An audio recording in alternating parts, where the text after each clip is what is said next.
Teofimo Lopez in the interview, he was caught hating on black fighters and low key borderline racist. I mean, where he grew up, I guess wherever he grew up at, a lot of black people let, their homeboys of other colors, slide with the N word. But he said that early in the interview, and he said that he's leaving Top Rank after this next fight with Josh Taylor, where he's a slight underdog, where he's likely to get his ass beat. I got Josh Taylor.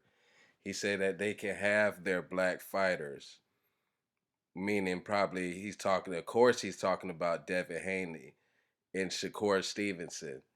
You know what I mean?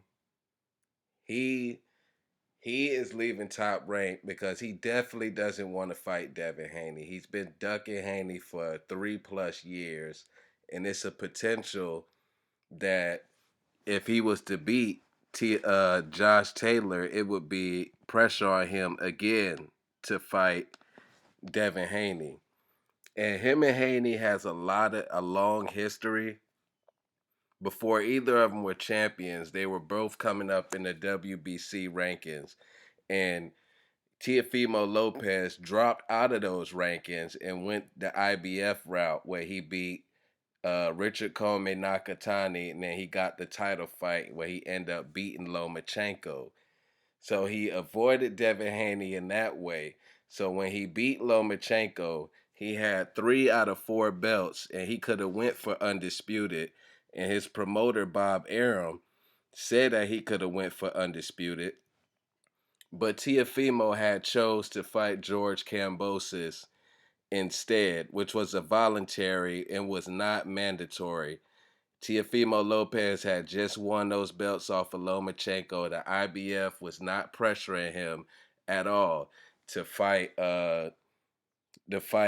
George Kambosos, because Teofimo Lopez himself, he just was an IBF fighter that had just got the fight to beat Lomachenko. How they just gonna order another fight like that? So he voluntarily tried to cherry pick Kambosos. You know, a lot of fighters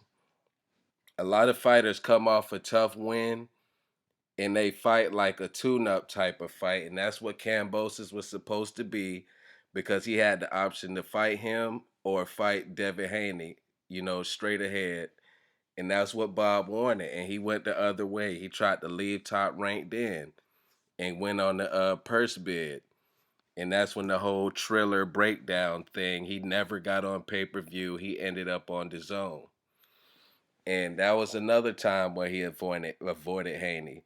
And what he's planning on doing is beating Josh Taylor, getting that WBO belt, and leaving Top Rank so Haney can't really come for him. You know what I mean?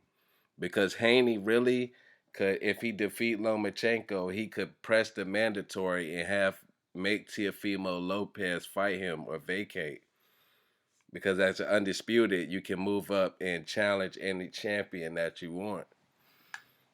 And Teofimo Lopez, he got to understand, Devin Haney and Shakur Stevenson has been getting more push and more promotion than he has, because he's been looking bad. Let's keep it real.